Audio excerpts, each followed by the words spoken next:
الحمد لله والصلاة والسلام على رسول الله أما بعد فأعوذ بالله من الشيطان الرجيم بسم الله الرحمن الرحيم اتل ما أوحي إليك من الكتاب وأقم الصلاة إن الصلاة تنهى عن الفحشاء والمنكر ولذكر الله أكبر والله يعلم ما تصنعون اتل ما أوحي إليك من الكتاب، اور جو کتاب آپ کے پاس وحی کے ذریعے بھیجی گئی ہے اس کی تلاوت کیجئے، وَأَقِمِ الصَّلَاةَ اور نماز قائم کیجئے، إِنَّ الصَّلَاةَ تَنْهَى عَنِ الْفَحْشَاءِ وَالْمُنْكَرِ بے شک نماز بے حیائی اور برے کاموں سے روکتی ہے، وَلَذِكْرُ اللَّهِ أَكْبَرُ اور اللہ کا ذکر سب سے بڑی چیز ہے، وَاللَّهُ يَعْلَمُ مَا تَصْنَعُونَ اور جو کچھ تم کرتے ہو اللہ اس سب کو جانتا ہے۔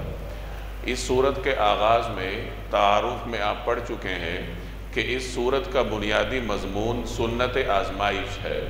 اللہ تبارک و تعالیٰ کی جانب سے اہل ایمان کو مختلف اوقات میں آزمایا جاتا ہے، اور ہر صاحب ایمان کو اس کے ایمان کے بقدر ابتلاء میں ڈالا جاتا ہے۔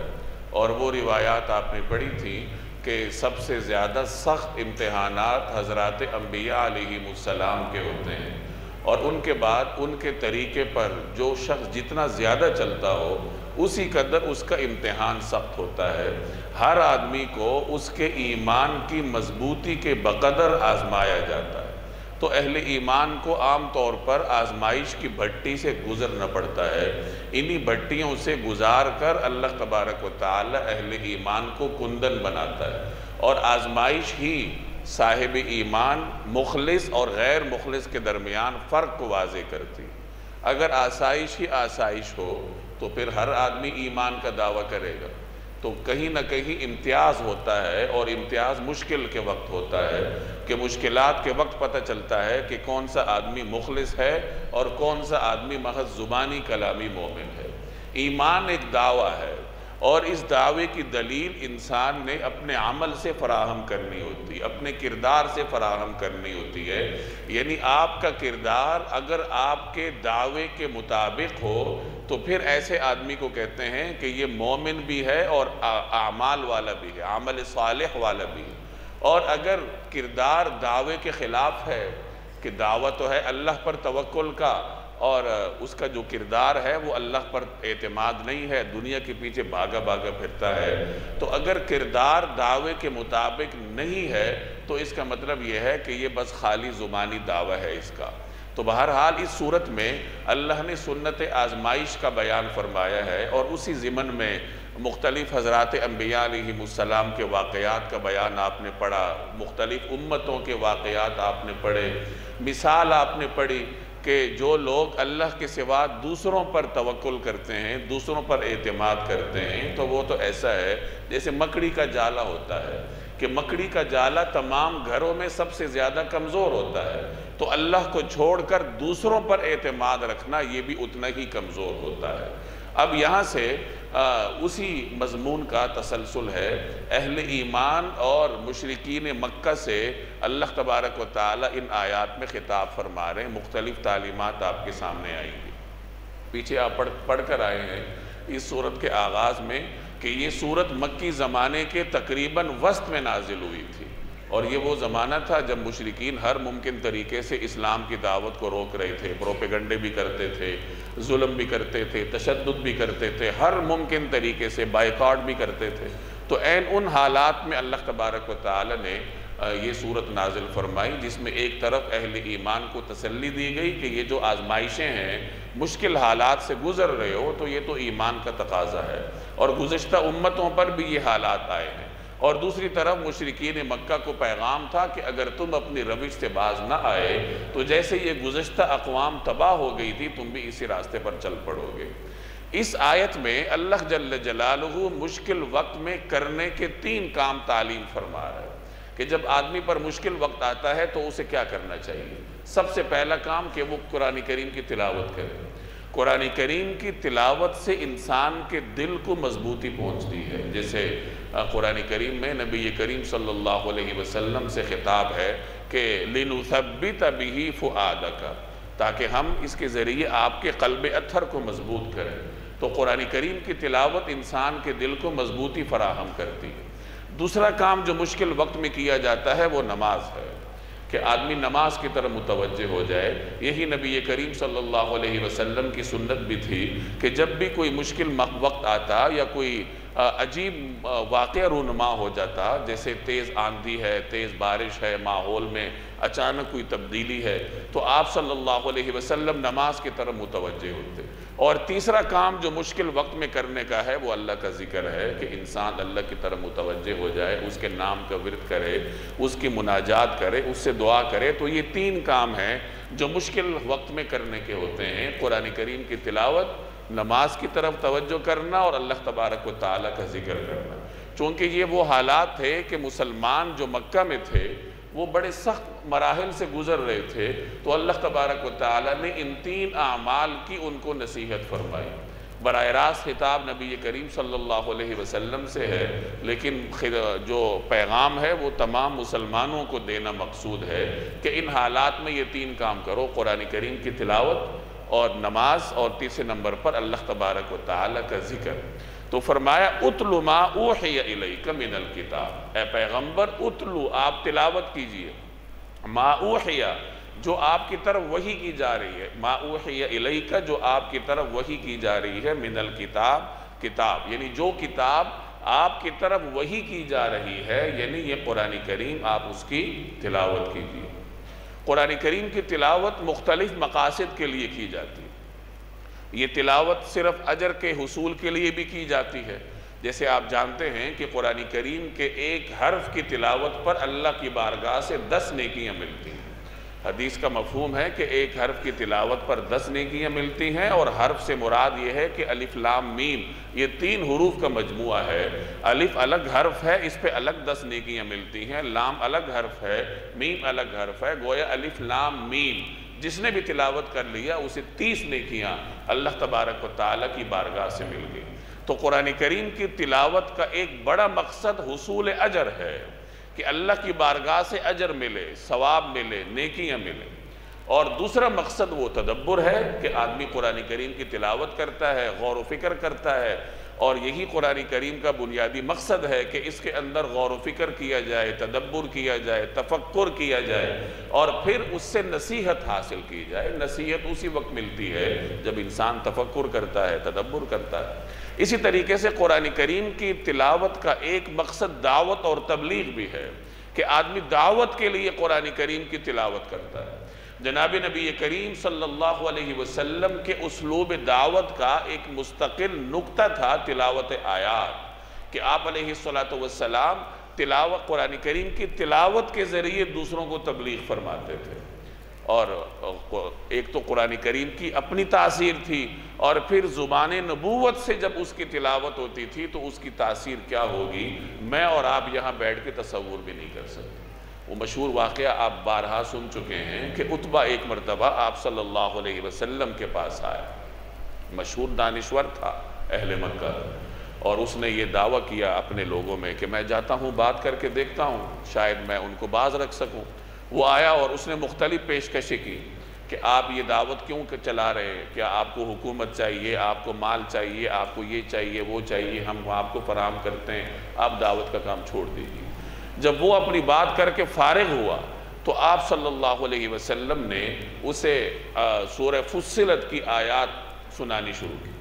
آپ علیہ السلام آیات تلاوت فرماتے رہے، اور عتبہ محویت کے عالم میں سنتا رہا۔ سیرت نگار لکھتے ہیں کہ وہ اپنے دونوں ہاتھ پیچھے ٹیک کر ایسے محویت کے ساتھ آپ صلی اللہ علیہ وسلم کی طرف دیکھے جا رہا تھا، اور بس گویا بالکل سن ہو کر وہ نبی کریم صلی اللہ علیہ وسلم کی مبارک تلاوت سماعت کر رہا تھا۔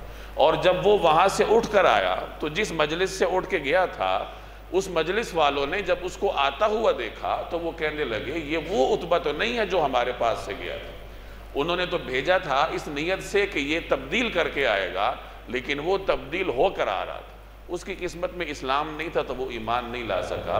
لیکن یہ آپ صلی اللہ علیہ وسلم کا طرز عمل تھا کہ آپ علیہ السلام سرداران مکہ کو قرآن کریم کی تلاوت سناتے تھے، اور تلاوت ہی یہ تبلیغ اور دعوت کا ایک بڑا طریقہ کار تھا اور مؤثر طریقہ تھا۔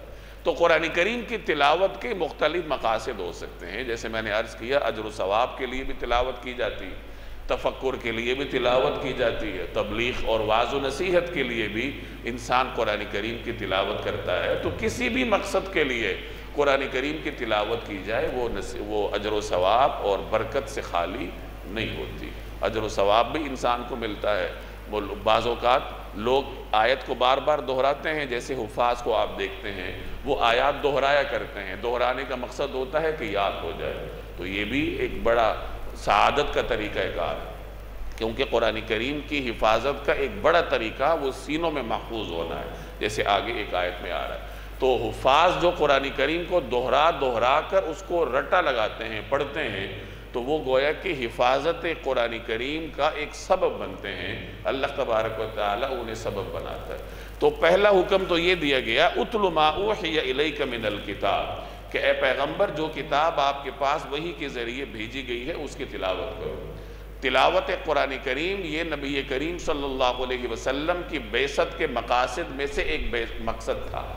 آپ کی بعثت کے، آپ کو بھیجے جانے کے جو مقاصد قرآن کریم بیان کرتا ہے اس میں ایک بنیادی مقصد یتلو علیہم آیاتی یہ تھا کہ اے پیغمبر کہ پیغمبر ان کو قرآن کریم کی آیات پڑھ کر سناتے ہیں، یعنی تلاوت آیات پڑھ کر سنانا یہ آپ علیہ السلام کی بعثت کے مقاصد میں سے ایک بنیادی مقصد تھا۔ وَأَقِمِ الصَّلَاةَ، اور نماز قائم کیجیے۔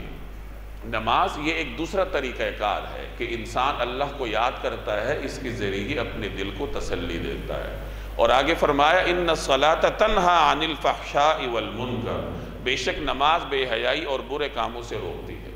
یعنی نماز کا یہ مقصد ہے، یا دوسرے الفاظ میں یہ کہہ سکتے ہیں کہ یہ نماز کا نتیجہ ہے کہ جب کوئی آدمی نماز پڑھتا ہے تو نماز اسے گناہوں سے روکتی ہے۔ اگر کسی آدمی کو اس کی نماز گناہوں سے نہیں روک رہی تو اس کا مطلب یہ ہے کہ اس آدمی کی نماز نہیں ہے، اس کا طریقہ کار درست نہیں ہے، اور امید رکھنی چاہیے کہ آگے جا کر یہ نماز اس کو برائی سے روک لے گی جب وہ اپنی نماز ٹھیک کر لے گا۔ جیسے ایک روایت میں آتا ہے کہ حضور صلی اللہ علیہ وسلم کی خدمت میں عرض کیا گیا کہ یا رسول اللہ فلاں آدمی نماز بھی پڑھتا ہے اور چوری بھی کرتا ہے، تو آپ صلی اللہ علیہ وسلم نے فرمایا کہ اس کی نماز اس کو روک لے گی، یعنی ایک وقت آئے گا کہ اس کی نماز اس کو اس برے کام سے روک لے گی۔ تو نماز کی غایت یہ ہے، نتیجہ یہ ہے، یا یوں سمجھ لیجئے کہ نمازی کا مقصد یہ ہونا چاہیے کہ اس کی نماز اسے فحاشی سے روکے، بے حیائی سے روکے، برے کاموں سے روکے۔ جو نماز انسان کو بے حیائی سے نہیں روکتی تو ایسی نماز انسان کو اللہ سے اور دور لے جاتی ہے، وہ گویا کہ منافق کی نماز ہوتی ہے، جس کے بارے میں فرمایا الذین هم عن صلاتهم ساہون الذین هم یراؤون، یعنی یہ لوگ ہیں جو غفلت کی عالم میں نمازیں پڑھتے ہیں، ریاکاری کرتے ہیں، ان کو نماز کا کوئی احساس نہیں ہے، نماز کی حفاظت کا کوئی پاس نہیں ہے۔ نماز وہ ہوتی ہے جو انسان اس طریقے سے پڑھے جس طریقے سے رسول اللہ صلی اللہ علیہ وسلم نے پڑھ کر دکھائی، اور آپ نے فرمایا صلوا کما رأیتمونی اصلی، نماز پڑھو اس طریقے سے جیسے میں تمہیں پڑھ کر دکھا رہا ہوں۔ خشوع اور خضوع کے ساتھ پڑھنی چاہیے۔ سورہ مومنون کے آغاز میں جہاں کامیاب مومنین کی علامات کا بیان ہے، وہاں سب سے پہلی علامت یہ ہے کہ جو خشوع اور خضوع کے ساتھ نماز پڑھتے ہیں، بر وقت آتے ہیں، اگر مرد ہیں تو بر وقت مسجد میں آ کر باجماعت نماز میں شریک ہوتے ہیں، اور جب نماز پڑھتے ہیں تو ان کی توجہ اللہ کی طرف ہوتی ہے، جب اللہ اکبر کہتے ہیں تو ان کے دل میں اللہ کی بڑائی کا واقعتاً احساس ہوتا ہے، ایسا نہیں کہ بس زبان سے اللہ اکبر کہہ دیں، بلکہ جب اللہ اکبر کہیں تو اللہ کی جلالت اور کبریائی کا بھرپور احساس نمازی کے دل میں ہونا چاہیے۔ جب وہ اس احساس کے ساتھ نماز میں داخل ہوگا تو اس کی نماز کی کیفیت مختلف ہوگی۔ اب جب وہ سورہ فاتحہ شروع کرے گا الحمدللہ رب العالمین، تو اسے احساس ہونا چاہیے کہ میں تمام جہانوں کے پروردگار کی حمد کر رہا ہوں، اور وہ کون ہے؟ وہ رحمان ہے، وہ رحیم ہے، وہ اتنی بڑی ذات ہے کہ یوم الدین کا منصف ہے، یعنی قیامت کا دن جب پورے اولین اور آخرین میدان میں کھڑے ہوں گے تو اتنے بڑے اجتماع کا منصف کون ہوگا؟ بادشاہ کون ہوگا؟ منصف نہیں، بادشاہ، مالک بادشاہ کو کہتے ہیں کہ اتنے بڑے اجتماع کا بادشاہ کون ہوگا؟ اللہ جل جلالہ۔ منصف اور بادشاہ میں فرق ہوتا ہے، منصف جو ہے وہ طے کردہ اصولوں کے مطابق فیصلہ کرنے کا پابند، اور بادشاہ وہ اپنی مشیت کا مالک ہوتا ہے، جو وہ چاہے وہ فیصلہ کر سکتا ہے۔ تو اللہ جل جلالہ بادشاہ ہے، اس کے فیصلوں کو کوئی چیلنج نہیں کر سکتا۔ تو نمازی جب مالک یوم الدین پڑھے تو اس کے دل میں احساس ہو کہ میں کتنے بڑے بادشاہ کی حمد کر رہا ہوں۔ آگے پھر وہ دعا کرتا ہے ایاک نعبد و ایاک نستعین۔ تو اسی طریقے سے جب وہ کوئی آیت پڑھے، اس کا مفہوم اس کے دل میں ہو، احساسات اس پر طاری ہوں، اور پھر جب وہ رکوع میں جائے تسبیح پڑھے تو اسے احساس ہو کہ میں کس کے آگے جھک رہا ہوں، سجدے میں جائے تو اسے پتہ ہو کہ میں کس کے آگے ماتھا ٹیک رہا ہوں۔ تو اس طریقے سے جب انسان نماز پڑھتا ہے تو پھر یہ نماز اس کے کردار پر اثر انداز ہوتی ہے، کیونکہ ایسی نماز انسان کو روحانی ترقی دیتی ہے، اور جب آدمی روحانی ترقی کے راستے پر چل پڑتا ہے تو پھر خود بخود گناہ اس سے چھوٹتے جاتے ہیں۔ تو بہرحال جو آدمی اس طریقے سے نماز پڑھتا ہے تو اس کی نماز اسے گناہوں سے روکتی ہے۔ اور اگر ایک آدمی بس جان چھڑاتا ہے، جلدی جلدی 2-4 رکعت پڑھ کر بھاگنے والا کام کرتا ہے، تو پھر وہی حال ہوتا ہے جو میرا اور آپ کا ہے کہ نماز بھی پڑھتے ہیں اور ہر قسم کے گناہوں میں بھی مبتلا ہوتے ہیں۔ بس نماز پڑھ کے جا کے جلدی جلدی دکان پر بیٹھ گئے اور جو جہان کا جھوٹ ہے وہ نمازی نے بولنا شروع کر دی۔ کیونکہ نماز نہیں ہے۔ تو اگر یہ ایک کسوٹی بھی ہے، اگر ہماری نماز ہمیں گناہوں سے نہیں روک رہی تو ہمیں سوچنا چاہیے کہ ہماری نماز کس عالم کی ہے۔ جیسے کچھ روایات کا مفہوم ہے کہ بسا اوقات ایک آدمی کی نماز کا 10واں حصہ قبول ہوتا ہے، 20واں حصہ قبول ہوتا ہے۔ کبھی کبھار ایک نمازی کی نماز اوپر جاتی نہیں، اللہ کی بارگاہ میں پیش ہی نہیں ہوتی، واپس لوٹا دی جاتی۔ تو انسان کو اپنی نماز پر توجہ دینی چاہیے کہ میری نماز کی کیفیت کیا ہے۔ وَأَقِمِ الصَّلَاةَ، اور نماز قائم کیجئے۔ إِنَّ الصَّلَاةَ تَنْهَى عَنِ الْفَحْشَاءِ وَالْمُنْكَرِ، بے شک نماز بے حیائی اور برے کاموں سے روکتی۔ وَلَذِكْرُ اللَّهِ أَكْبَرُ، اور اللہ کا ذکر سب سے بڑی چیز ہے۔ یہ تیسرا کام ہے جو مشکل حالات میں کیا جاتا ہے کہ انسان اللہ کے ذکر کی طرف متوجہ ہوتا ہے۔ مومنین کو عین حالت جنگ میں بھی اللہ جل جلالہ نے ذکر کا حکم دیا۔ یا ایھا الذین آمنوا اذا لقیتم فئۃ، اے ایمان والو جب تمہارا سامنا کسی جماعت سے ہو جائے، یعنی دشمن سے جب تمہارا سامنا ہو، فاثبتوا، تو ثابت قدم رہو، واذکروا اللہ کثیرا، اور اللہ کا ذکر کثرت سے کرو، لعلکم تفلحون، تاکہ تم فلاح پاؤ۔ یعنی عین حالت جنگ میں بھی مسلمان مجاہد کو حکم ہے کہ وہ اللہ تبارک و تعالیٰ کا ذکر کرے۔ تو اللہ جل جلالہ کا ذکر کرنا یہ عبادات میں سب سے بڑی عبادت ہے۔ اور ذکر کے مختلف طریقے ہوتے ہیں۔ نماز یہ بھی ذکر کا ایک طریقہ ہے، تلاوت یہ بھی ذکر کرنے کا ایک طریقہ ہے، اللہ کے اوصاف کا ورد کرنا جیسے سبحان اللہ، الحمدللہ، اللہ اکبر، لا الہ الا اللہ، یہ بھی ذکر کرنے کا ایک طریقہ ہے۔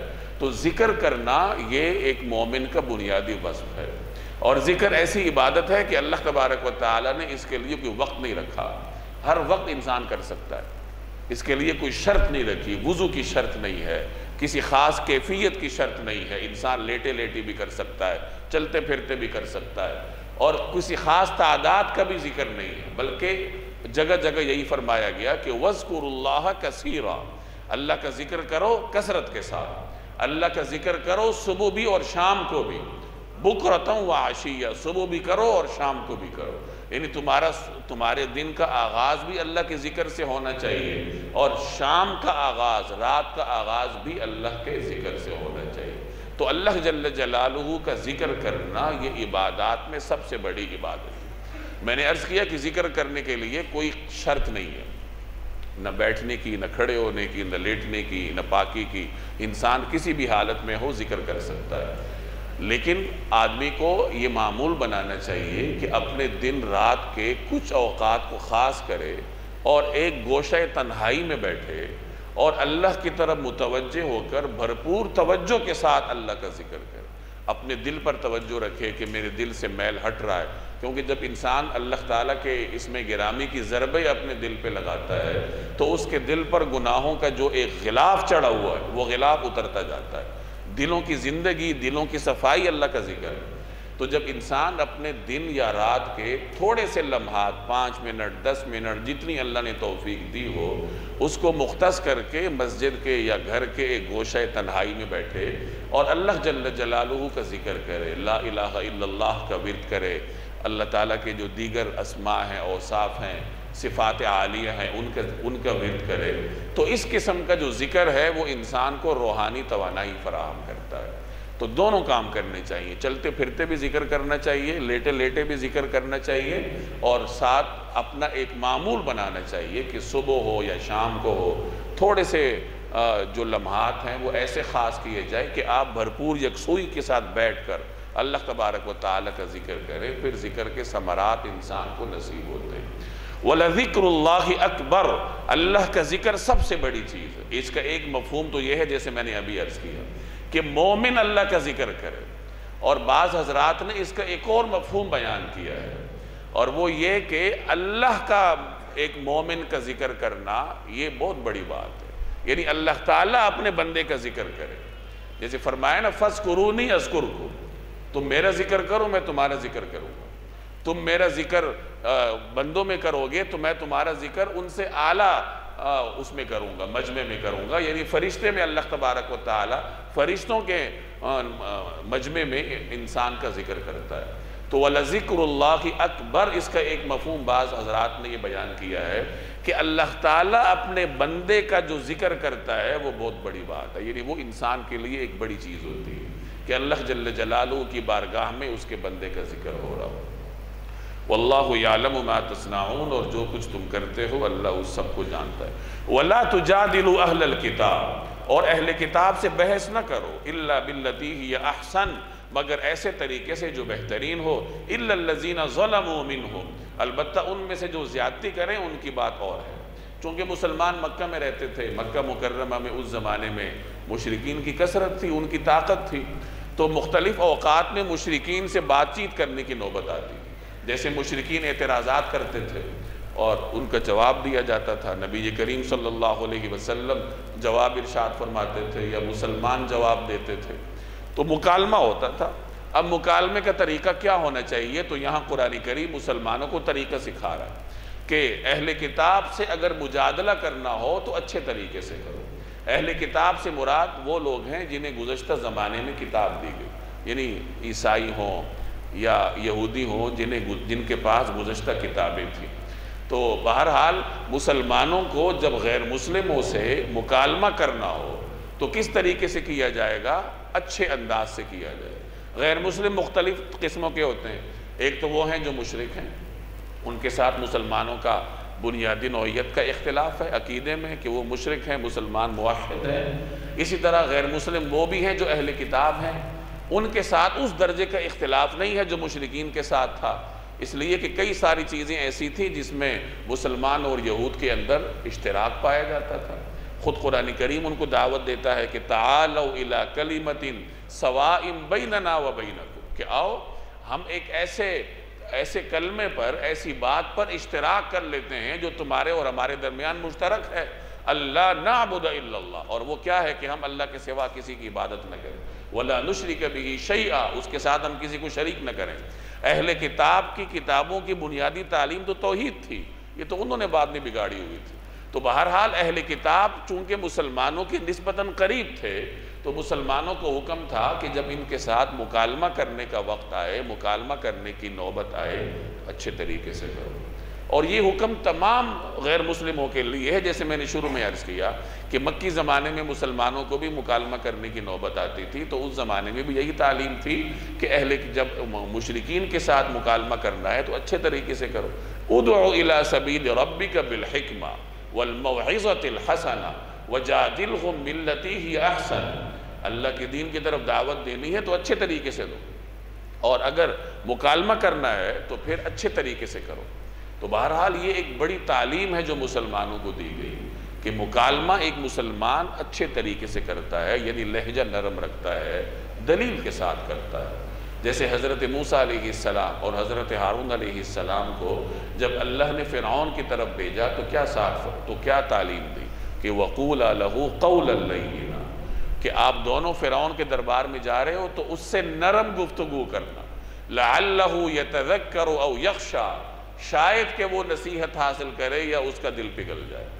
فرعون جیسے بڑے باغی کو جب موسیٰ علیہ السلام جیسے کلیم تبلیغ کے لیے جا رہے ہیں تو انہیں بھی حکم ہے کہ اس کو نرم لہجے میں تبلیغ کریں، اور یہاں مسلمانوں کو حکم ہے کہ اہل کتاب کے ساتھ اچھے انداز سے مکالمہ کریں۔ یہ تعلیمات آج کل کے زمانے میں زیادہ سیکھنے کی ہیں۔ ہم لوگ جب آپس میں کوئی بات چیت کرتے ہیں، ہمارے ہاں چونکہ مختلف مزاج کے لوگ ہیں، مختلف مسالک کے پیروکار لوگ ہیں، تو ایک دوسرے کے ساتھ بات چیت تو ہو ہی جاتی ہے اور ہونی بھی چاہیے، ایک علمی طریقہ کار ہے، لیکن اگر اس طریقے کے مطابق ہو کہ اچھے انداز سے مکالمہ ہو۔ ہمارے ہاں مکالمہ تو نہیں ہوتا، لڑائی جھگڑا ہوتا ہے، ایک دوسرے کو نیچا دکھانا ہوتا ہے، حق کی تلاش مقصد نہیں ہوتا، یہ ایک دوسرے کی ہدایت مقصد نہیں ہوتا۔ میں اگر اپنے مخالف کسی مسلک والے کے ساتھ بات کروں گا تو اس نیت سے نہیں کروں گا کہ میں ہدایت پہ آ جاؤں یا وہ ہدایت پہ آ جائے، میری نیت یہ ہوگی کہ بس اس کو نیچا دکھاؤں اور کسی طریقے سے ادھر لے کر آؤں۔ تو یہ طریقہ کار ایک مومن کو زیب نہیں دیتا، مومن بدتمیز نہیں ہوتا، وہ گستاخ نہیں ہوتا، وہ بے ادب نہیں ہوتا، وہ کسی کے بھی مذہبی مقدسات ہوں یا کوئی بھی مقدسات ہوں اس کی وہ توہین نہیں کرتا۔ ہاں وہ اپنی بات دلیل کے ساتھ اچھے انداز میں نرم گفتار کے ساتھ رکھ دیتا ہے اور اس کے بعد معاملہ اللہ کے حوالے کر دیتا ہے۔ تو یہ جو تعلیم ہے یہ آج کل کے زمانے میں زیادہ سیکھنے کی، جیسے میں نے آپ کو موسیٰ علیہ السلام اور حضرت ہارون علیہ السلام کو اللہ نے جو ہدایت کی وہ آیت سنائی کہ قُولَا لَهُ قَوْلًا لَيِّنًا۔ اب یہ بات بار بار اپنے ذہن میں بٹھانے والی کہ اس زمانے میں فرعون سے بڑا متکبر نہیں تھا، فرعون سے بڑا باغی نہیں تھا، اور موسیٰ علیہ السلام اللہ کے برگزیدہ تھے، ان سے بڑھ کر برگزیدہ کوئی نہیں تھا۔ تو جو اللہ کا برگزیدہ ترین ہے اسے کہا جا رہا ہے کہ جو اللہ کا سب سے بڑا باغی ہے اس کے ساتھ رویہ نرم رکھو۔ اب اگر فرض کیجیے آپ کا کوئی مخالف ہے تو نہ تو آپ موسیٰ سے آگے ہیں اور نہ آپ کا مخالف فرعون سے بدتر ہے، تو پھر کیسے آپ کو یہ اجازت ہو سکتی ہے کہ آپ اس کے ساتھ سخت لہجے میں بات کریں؟ تو اگر آپ سمجھتے ہیں کہ کوئی آدمی غلط راستے پر ہے تو اسے نرم طریقے سے سمجھائیں، اچھے طریقہ کار کے ساتھ، دلیل کے ساتھ۔ تو وَلَا تُجَادِلُوا أَهْلَ الْكِتَابِ إِلَّا بِالَّتِي هِيَ أَحْسَنُ، مسلمانوں اہل کتاب سے جب بحث کرنی ہو تو ایسے طریقے سے کرو جو اچھا ہو، احسن طریقہ ہو۔ إِلَّا الَّذِينَ ظَلَمُوا مِنْهُمْ، البتہ ان میں سے جو زیادتی کرے ان کی بات اور، یعنی جو ہٹ دھرم ہے وہ بات نہیں مانتا، مسلمانوں پر ظلم کرتا ہے، تو پھر اس کا علاج مکالمے سے نہیں ہوتا، اس کا علاج پھر جہاد سے ہوتا ہے۔ یہ غیر مسلموں کی بات ہے کہ جو غیر مسلم مسلمانوں کے مقابلے میں آتا ہے اور مسلمانوں پر ظلم کرنے کی کوشش کرتا ہے تو پھر تو اس کا علاج اس سے ہوتا ہے، جہاد سے ہوتا ہے۔ اور اگر وہ مسلمانوں پر ظلم نہیں کر رہا، اپنے اوپر ظلم کر رہا ہے، ہٹ دھرم ہے، تو اس کے ساتھ بھی مکالمے کا فائدہ نہیں ہے، بس پھر اس کے لیے دعا ہی کی جا سکتی ہے اور تو کوئی حل نہیں ہے۔ وَقُولُوا، اور کہہ دو کہ آمنا بالذی انزل الینا وانزل الیکم، کہ ہم اس کتاب پر بھی ایمان لائے ہیں جو ہم پر نازل کی گئی، وانزل الیکم، اور اس کتاب پر بھی جو تم پر نازل کی گئی، وَإِلَٰهُنَا وَإِلَٰهُكُمْ وَاحِدٌ، اور ہمارا خدا اور تمہارا خدا ایک ہے، وَنَحْنُ لَهُ مُسْلِمُونَ، اور ہم اسی کی فرما بردار ہیں۔ مکالمے کے ضمن میں ایک نکتہ سکھایا جا رہا ہے کہ مکالمے کا ادب یہ ہے کہ جب دوسرے سے بات کرنی ہو تو پہلے مشترکات کا ذکر کرو کہ دیکھو ہم اور تم ان چیزوں میں مشترک ہیں، کوئی فرق نہیں ہے۔ البتہ یہاں آ کر فرق آ جاتا ہے، اب اس فرق کو ختم کیسے کیا جائے، اس کے لیے پھر اچھے انداز سے مکالمہ کیا جائے۔ اہل کتاب کے ساتھ جب مکالمہ ہو تو ان سے کہو کہ دیکھو ہمارا تمہارا خدا ایک ہے، ہم ایمان رکھتے ہیں اس پر بھی جو تم پر نازل کی گئی، تورات اور انجیل، اور اس پر بھی جو ہم پہ نازل کی گئی۔ تو ان چیزوں میں تو گویا ہم مشترک ہیں کہ تورات پر تم بھی ایمان رکھتے ہو اور ہم بھی ایمان رکھتے ہیں اس تورات پر جو اللہ نے نازل کی، تمہاری تحریفوں پر نہیں، بلکہ جو اللہ نے موسیٰ علیہ السلام پر کتاب نازل کی تھی ہم اس پر ایمان رکھتے ہیں، جو عیسیٰ علیہ السلام پر نازل کی تھی ہم اس پہ ایمان رکھتے ہیں، اور ہم قرآن کریم پر بھی ایمان رکھتے ہیں، اور ہمارا اور تمہارا خدا ایک ہے۔ گویا ایک ادب سکھایا گیا کہ مکالمے کے وقت مشترکات کا ذکر پہلے کرو تاکہ اگلا بندہ نفسیاتی طور پر تمہارے قریب آ جائے۔ اگر آغاز ہی لڑائی جھگڑے سے ہوگا کہ تو فلاں ہے اور میں تو فلاں ہوں، جیسے ہمارے ہاں تعارف کروایا جاتا ہے تو مسلمان سے نہیں کروایا جاتا، مسلکی شناخت سے کروایا جاتا ہے۔ گویا کہ پہلی ہی لمحے میں لکیر کھینچ دی جاتی ہے کہ تم تو لکیر کے اس طرف ہو اور میں اس طرف. آغاز ہی افتراق سے، جھگڑے سے ہوتا ہے، پھر آگے لڑائیاں ہی ہونی ہیں نا. تو اگر آغاز مشترکات سے ہو کہ بھائی ہم سب مسلمان ہیں، ہم کلمہ گو ہیں، ہمارے یہ اور یہ اشتراکات ہیں، یہ دو چار چیزوں میں اختلاف ہے، تو ان کو ختم کرنے کا کوئی طریقہ ہے. بعض چیزیں تو ایسی ہیں جو کہ ختم نہیں ہونے والی، وہ علمی چیزیں ہیں، جیسے نماز کے مختلف طریقے ہیں، مختلف عبادات کے مختلف طریقے ہیں، اور وہ سب نبی کریم صلی اللہ علیہ وسلم سے ثابت ہیں، تو یہ تو رہیں گے. یہ تو صحابہ کرام میں بھی تھے. ہاں کچھ چیزیں ایسی ہیں جو ہماری غلط فہمیوں کی وجہ سے ہوتی ہیں، تو وہ باہمی مکالموں کے ساتھ ختم کی جا سکتی ہیں، لیکن آداب یہی ہونے چاہیے کہ اشتراکات کا ذکر ہو، محبت کا ذکر ہو، رویہ اچھا ہو، تو پھر ساری چیزیں حل ہو جاتی ہیں. اگر حل نہ بھی ہوں تو رویوں پر ان کا اثر نہیں ہونا چاہیے. یعنی اختلاف عقیدے کی حد تک ہو سکتا ہے، وہ عمل کی حد تک ہو سکتا ہے، لیکن رویے پر اس کا اثر نہیں ہونا چاہیے. رویہ وہی رہنا چاہیے جو برادرانہ ہے اور جس طرح بھی. بسا اوقات ایسے ہوتا تھا کہ اس زمانے میں یہودی بھی تھے، مدینہ طیبہ میں رہتے تھے، وہ ان کے علماء بھی تھے، وہ تورات کی تلاوت کرتے تھے، انجیل کی تلاوت کرتے تھے. تو مسلمانوں کو یہ تعلیم دی گئی کہ جب تمہارے سامنے یہودی تورات کی تلاوت کرتا ہے تو اب تورات کی جو آیات پڑھ کر سناتا ہے تو ہمارے پاس تو کوئی معیار نہیں ہے کہ وہ صحیح کہہ رہا ہے یا غلط کہہ رہا ہے. ہمیں کیا معلوم کہ وہ حقیقی تعلیم ہے موسیٰ علیہ السلام کی یا اس نے اپنی طرف سے کوئی کمی بیشی کی ہے.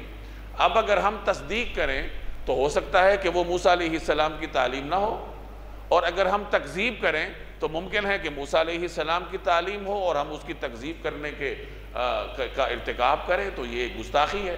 تو اس کا حل کیا ہے؟ حل یہ بتایا گیا کہ لا تصدقوا اہل الکتاب ولا تکذبوہ.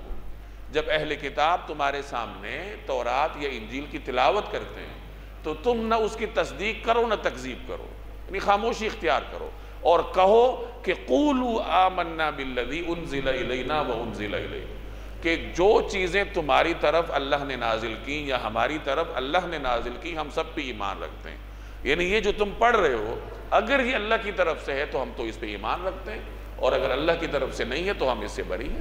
تو یہ کتنی خوبصورت تعلیم دی کہ چونکہ اس خبر کو پرکھنے کا تمہارے پاس کوئی ذریعہ نہیں ہے تو خاموشی اختیار کرو.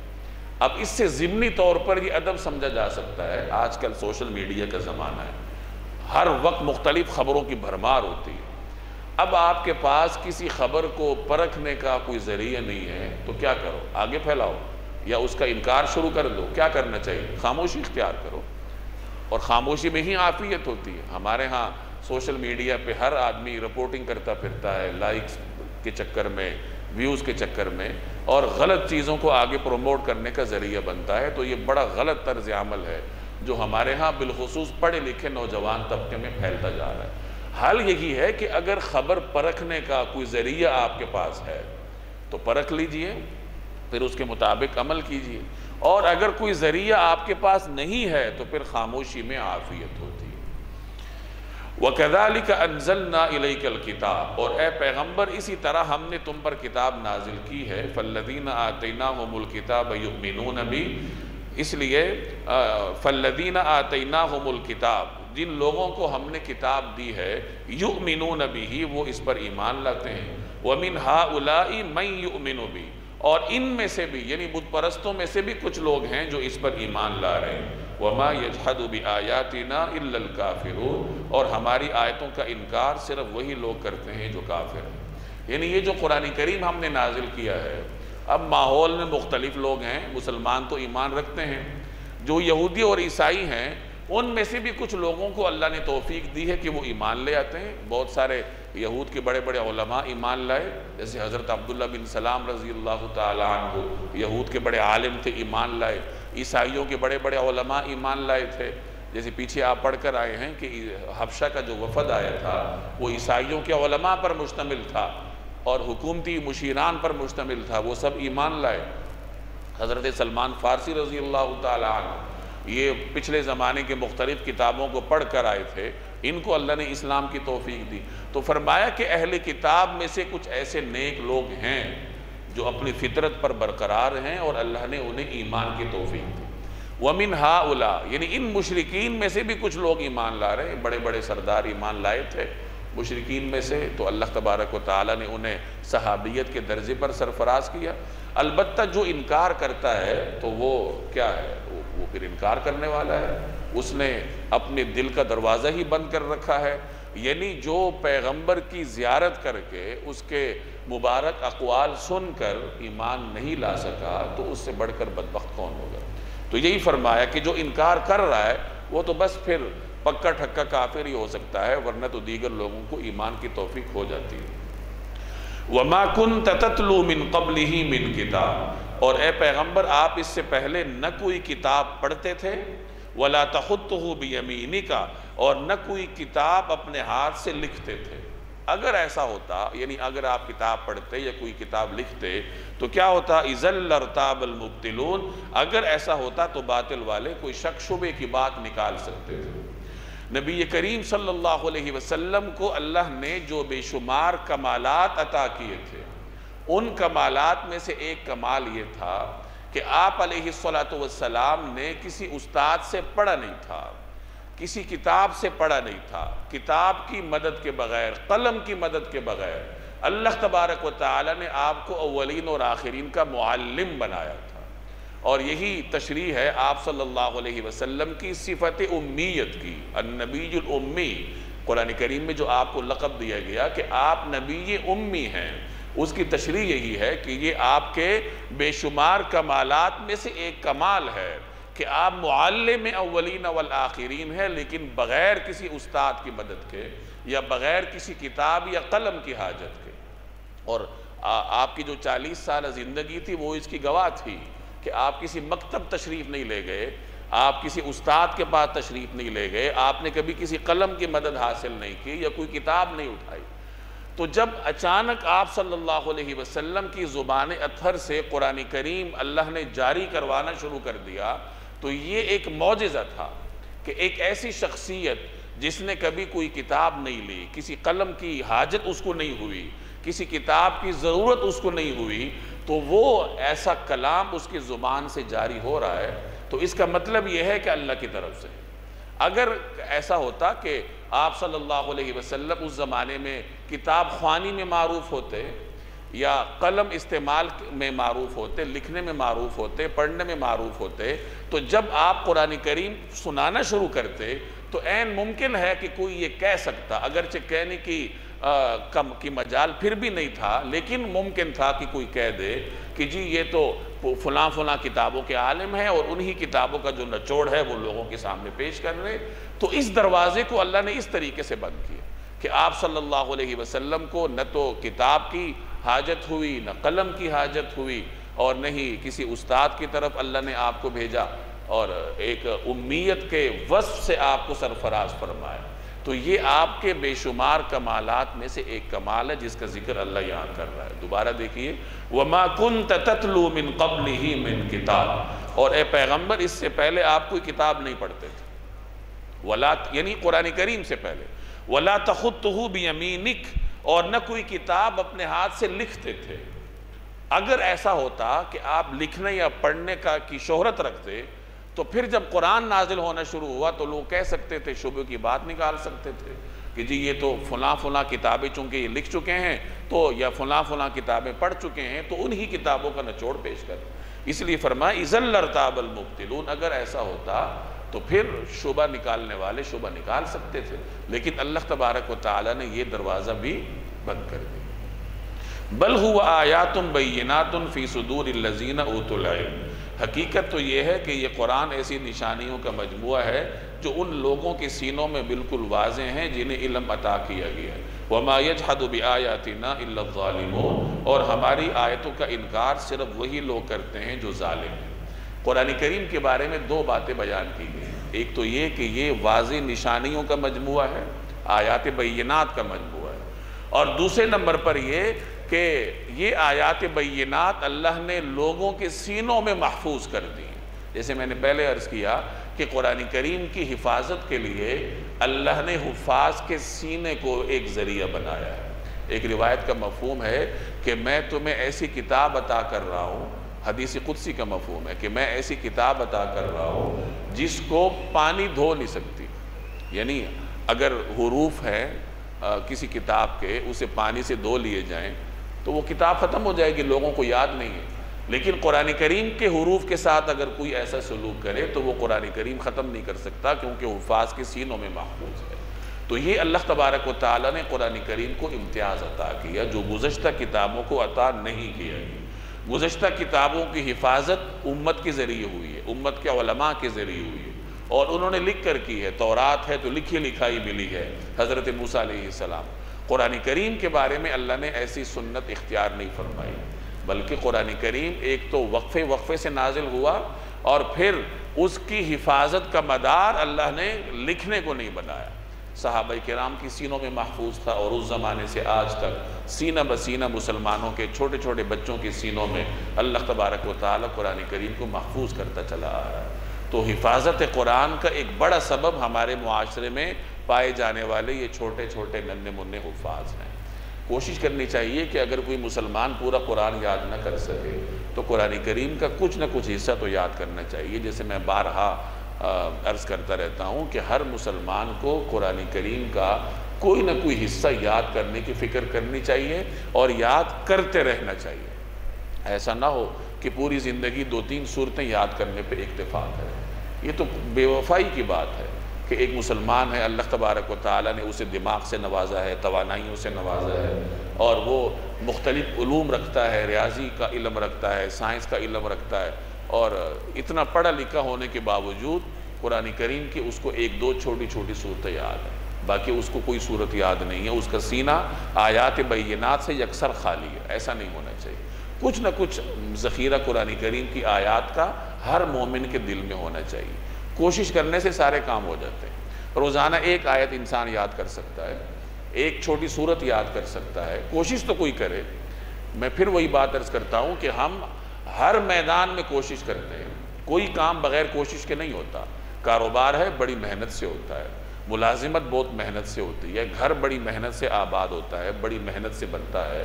ہر کام میں انسان محنت کرتا ہے. دین کے کام کے لیے کوئی بندہ محنت کرنے کے لیے تیار نہیں. ہم چاہتے ہیں کہ بس یہ مفت میں سارا کام ہو جائے. ایک نوجوان ہے، اسے 10 صورتیں یاد ہیں، تو اس کی زندگی گزر جائے گی، وہ 10 سے 11 پر نہیں جائے گا. ایک بزرگ ہے یا 40-50 سال عمر رکھنے والا ہے، اور اس کو کوئی 5-6 صورتیں یاد ہیں، تو وہ مرنے کے قریب ہو جائے گا، وہی صورتیں اس کو یاد ہیں. اگلی صورت یاد نہیں ہوگی. کیوں؟ توجہ ہی نہیں ہے، محنت ہی نہیں. اور محنت نہ کرنے کی وجہ یہ نفسیات ہے ہماری کہ ہم یہ سمجھتے ہیں کہ محنت تو بس دنیا کے کاموں کے لیے. دین میں کون سی محنت ہوتی ہے؟ بس نماز ہے تو جو 10 سال پہلے جس طرح نماز ہم پڑھتے تھے وہی نماز آج بھی ہم پڑھتے ہیں. اسی طرح تیسری رکعت میں بھاگم بھاگ شریک ہوئے اور جلدی جلدی بھاگے. کوئی محنت نہیں ہے. محنت جب ہوتی ہے تو نماز میں آہستہ آہستہ بہتری آتی ہے. ہم محنت نہیں کرتے. نہ نماز میں محنت ہے، نہ روزے میں محنت ہے. وہ جو روزے ہم نے 12-13 سال کی عمر میں رمضان کے رکھنے شروع کیے، آج 50-60 سال کی عمر میں بھی وہی معمول ہے. آگے نہیں بڑھے کہ ہم جی ماہانہ روزے رکھنے شروع کریں، جو ایام 20 کے روزے ہیں، یا ہفتہ وار روزے رکھنے شروع کریں. سوموار کا روزہ ہے یا جمعرات کا روزہ ہے، جو مسنون نفلی روزے ہیں، ان کی طرف ترقی نہیں ہے. اسی طریقے سے فرائض پر اکتفا جو بالغ ہونے کے بعد سے شروع کیا ہے، بڑھاپے تک وہی اکتفا چلا آ رہا ہے. اس سے آگے ترقی نہیں ہے کہ نوافل کی طرف آدمی جائے، اشراق کی طرف، چاشت کی طرف، تہجد کی طرف. تو اس سب کی بنیاد ہماری یہ نفسیات ہے کہ ہم یہ سمجھتے ہیں کہ دین کے کام کے لیے کون سی محنت ہوتی ہے. محنت تو بس سنبھال کے رکھنی چاہیے. کس کے لیے؟ دنیا کے کاموں کے لیے. تو دین کے لیے بھی کچھ نہ کچھ محنت کرنی چاہیے. روزانہ آپ 1-2 آیتیں اگر یاد کرتے رہیں تو مہینے میں 30-40 آیات یاد ہو جائیں گی. سال کے بعد آپ کو 1-2 پارے یاد ہو جائیں گے. اگر یہ معمول ایک آدمی رکھ لے تو وہ 8-10 سالوں میں اللہ تبارک و تعالیٰ اسے قرآن کریم کے اچھے خاصے ذخیرے کا حافظ بنا دے. تو کوشش کرنی چاہیے. نیت تو کر سکتے ہیں نا. تو فرمایا کہ وَمَا يَجْحَدُ بِآيَاتِنَا إِلَّا الظَّالِمُونَ، اور ہماری آیتوں کا انکار صرف وہی لوگ کرتے ہیں جو ظالم. پیچھے فرمایا کہ وہی لوگ کرتے ہیں جو کافر ہیں. یہاں فرمایا وہی لوگ انکار کرتے ہیں جو ظالم. یعنی آیات کا انکار یا تو ظالم ہی کرے گا جو بالکل اندھیرے کے راستے پر ہے، اور یا کافر کرے گا. وقالو، اور یہ لوگ کہتے ہیں لولا انزل علیہ آیات من ربی، کہ ان پر ان کے پروردگار کی طرف سے نشانیاں کیوں نہیں اتاری گئی۔ قل، آپ کہہ دیجئے انما الآیات عند اللہ، نشانیاں صرف اللہ کے پاس ہیں، وانما انا نذیر مبین، اور میں تو ایک واضح طور پر خبردار کرنے والا ہوں۔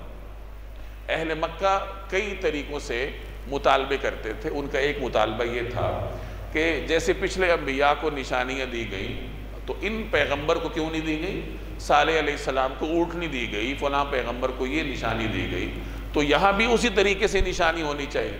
تو جواب یہ دیا گیا کہ دیکھو، نشانی پیغمبر کے اختیار میں نہیں ہے، نشانی اللہ تبارک و تعالیٰ کے اختیار میں۔ انما الآیات عند اللہ، نشانیاں کس کے پاس ہیں؟ اللہ کے پاس ہیں۔ وَإِنَّمَا أَنَا نَذِيرٌ مُبِينٌ، پیغمبر تو اللہ کا پیغام تم تک پہنچاتا ہے، یعنی تمہارا کام یہ ہے کہ پیغمبر کے پیغام پر توجہ دو، مطالبے کرنے کا حق تمہیں نہیں ہے۔ اولم یکفہم، کیا ان کے لیے یہ کافی نہیں ہے؟ انا انزلنا علیک الکتاب یتلی علیہم، کہ ہم نے تم پر کتاب اتاری ہے جو ان کو پڑھ کر سنائی جا رہی ہے۔ ان فی ذلک لرحمہ، یقیناً اس میں رحمت ہے، وذکر، اور نصیحت ہے، لقوم یؤمنون، ان لوگوں کے لیے جو ماننے والے ہیں۔ یعنی نشانی کا مطالبہ کر رہے ہو تو یہ دیکھ لو کہ قرآن کریم کتنی بڑی نشانی ہے۔ یعنی صالح علیہ السلام کی اونٹنی تھی تو ایک خاص زمانے کے لیے تھی، یا پچھلے انبیاء کے معجزات تھے، خاص زمانے کے لیے تھے۔ اللہ نے قرآن کریم کی شکل میں ایک ایسا معجزہ عطا فرمایا ہے جو دائمی ہے، تم پر پڑھ کر سنایا جاتا ہے، قیامت تک یہ پڑھا جاتا رہے گا۔ یعنی ایک ایسا معجزہ جو دائمی ہے، کیا یہ تمہارے لیے کافی نہیں ہے؟ اس سے ہٹ، اس سے بڑھ کر تمہیں کس قسم کا معجزہ چاہیے؟ یعنی اہل مکہ کو سمجھایا جا رہا ہے کہ قرآن کریم سے بڑھ کر اللہ تبارک و تعالیٰ کی نشانی کوئی نہیں ہے۔ اگر یہ تمہارے لیے کافی نہیں ہے تو اس کا مطلب یہ ہے کہ تمہارا ماننے کا ارادہ ہی نہیں ہے۔ پھر کیا ہوگا؟ قل، کہہ دیجئے کفا باللہ بینی و بینکم شہیدا، میرے اور تمہارے درمیان گواہی دینے کے لیے اللہ کافی ہے۔ ظاہر ہے کہ جب مکالمہ اثر نہیں کرتا تو پھر آخر میں یہی ہوتا ہے کہ لکم دینکم ولی دین، کہ ٹھیک ہے تمہارے لیے تمہارا دین ہے، میں اپنے دین پر ہوں۔ تو فرمائے کہ میرے اور تمہارے درمیان اللہ گواہی کے لیے کافی، یعنی اللہ گواہ ہے ان تمام معاملات کا، اور وہی پھر فیصلہ کرے گا کہ حق پر ہے اور کون باطل پر ہے۔ اس میں ایک پیغام بھی دیا جا رہا تھا کہ اگر یہ مسلمان حق پر نہیں ہیں تو پھر تو ان کو اللہ کے انتقام کا نشانہ بننا چاہیے تھا، اور یہاں صورتحال یہ ہے کہ یہ بڑھتے جا رہے ہیں، اللہ کی مدد ان کے ساتھ ہے، تو اس کا مطلب یہ ہے کہ یہی برحق ہیں، یہی حق پر ہیں۔ تو فرمائے کہ اللہ جل جلالہ میرے اور تمہارے درمیان گواہی دینے کے لیے کافی ہے۔ یعلم ما فی السماوات والارض، اسے ان تمام چیزوں کا علم ہے جو آسمانوں اور زمین میں موجود ہیں۔ والذین آمنوا بالباطل، اور جو لوگ باطل پر ایمان لائے ہیں، وکفروا باللہ، اور اللہ کا انکار کیا ہے، اولئک هم الخاسرون، وہی ہیں جو سخت نقصان اٹھانے والے ہیں۔ یہ قرآن کریم کا معیار ہے نقصان کا۔ ہمارے ہاں نقصان کس کو کہا جاتا ہے؟ کامیابی ہم کس کو سمجھتے ہیں؟ کہ دنیا میں کامیابی مل جائے، کوئی دو چار پیسے بڑھ جائیں، منصب بڑھ جائے، بچے کے نمبر زیادہ آ جائیں، یہ ہمارے نزدیک فلاح اور کامیابی کا معیار ہے۔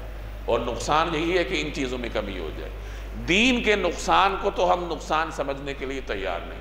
قرآن کریم کا تصور کامیابی کچھ اور ہے۔ قرآن کریم کامیابی آخرت کی کامیابی کو سمجھتا ہے۔ یہاں فرمایا کہ جو لوگ اللہ کا انکار کرتے ہیں یہی در حقیقت خسارے میں ہیں۔ بظاہر آپ کو بڑے کر و فر میں نظر آتے ہیں، بظاہر آپ کو لگتا ہے کہ یہ تو آگے ہی بڑھتے چلے جا رہے ہیں، لیکن در حقیقت یہ کیا ہے؟ نقصان اٹھانے والے ہیں۔ تو اپنا تصور کامیابی بھی درست کرنا چاہیے کہ کامیابی کہتے کس کو ہیں۔ وَيَسْتَعْجِلُونَكَ بِالْعَذَابِ، اور یہ لوگ آپ سے عذاب کی جلدی مچا رہے ہیں۔ وَلَوْلَا أَجَلٌ مُّسَمًّى، اگر ایک معین وقت نہ ہوتا عذاب کا، لَجَاءَهُمُ الْعَذَابُ، تو ان پر ضرور عذاب آ جاتا۔ وَلَيَأْتِيَنَّهُمْ بَغْتَةً، اور وہ آئے گا ضرور مگر اتنا اچانک کہ وَهُمْ لَا يَشْعُرُونَ، کہ ان کو پتہ بھی نہیں چلے گا۔ یہ بھی اہل مکہ کا طریقہ تھا۔ وہ اعتراض کرتے تھے کہ آپ کہتے رہتے ہیں کہ عذاب آئے گا، کہاں ہے عذاب؟ آتا کیوں نہیں؟ تو انہیں کہا جا رہا ہے کہ تم جلدی مچا رہے ہو عذاب کے لیے، عذاب تم پہ آئے گا، لیکن معاملہ یہ ہے کہ اللہ جل جلالہ کے ہاں ہر چیز کا وقت مقرر ہے، عذاب کا بھی وقت مقرر ہے۔ تو جو اللہ نے وقت طے کر رکھا ہے اسی وقت کے مطابق تم پر عذاب آئے گا، اور پھر وہ اس طرح آئے گا کہ تمہیں پتہ بھی نہیں چلے گا، اچانک تم پر آ جائے گا۔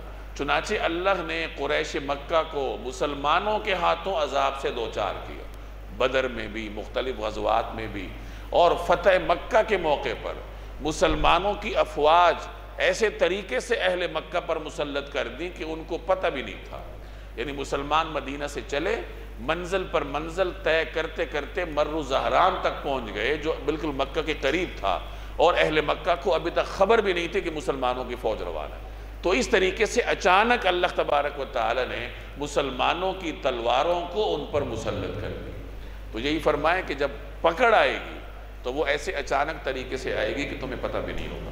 وَيَسْتَعْجِلُونَكَ بِالْعَذَابِ، یہ تم سے عذاب کی جلدی مچا رہے ہیں۔ وَإِنَّ جَهَنَّمَ لَمُحِيطَةٌ بِالْكَافِرِينَ، اور یقیناً جہنم کافروں کو گھیرے میں لے لے گی۔ یہ بطور حیرت کے فرمایا جا رہا ہے کہ یہ عذاب کی جلدی مچا رہے ہیں۔ پیچھے جو فرمایا گیا یستعجلونک بالعذاب، وہ خبر کے انداز میں تھا، خبر دی جا رہی ہے کہ عذاب کی جلدی مچا رہے ہیں۔ اب یہاں حیرت کے انداز میں فرمایا جا رہا ہے کہ ارے یہ عذاب کی جلدی مچا رہے ہیں، حالانکہ ہوگا کیا، قیامت کے دن جہنم ان کو گھیرے میں لے لے گی۔ مختلف آیات میں جہنم کی کیفیت اللہ تبارک و تعالی نے بیان کی ہے کہ اہل جہنم میں کیسے رہیں گے۔ لہم من جہنم مہاد ومن فوقہم غواش، اہل جہنم کا جو بستر ہے وہ بھی آگ کا ہوگا، جہنم کا ہوگا، اور ان کا جو بچھونا ہے وہ بھی آگ کا ہوگا، یعنی ہر طرف آگ ہی آگ ہے۔ لہم من فوقہم ظلل من النار ومن تحتہم ظلل، اوپر سے سائبان بھی آگ کا ہے اور نیچے جو ہے وہ بھی آگ ہی آگ ہے۔ اور اسی طرح جو سورہ ہمزہ کے آخر میں اللہ نے فرمایا کہ فی عمد ممدد، یعنی اتنے بڑے بڑے آگ کے ستونوں میں گھرے ہوئے ہوں گے کہ وہاں سے باہر نہیں نکل سکیں گے۔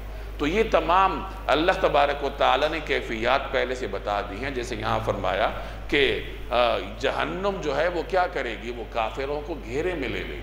تو جب یہ حالات درپیش ہیں تو عذاب کی جلدی کیوں مچاتے ہو؟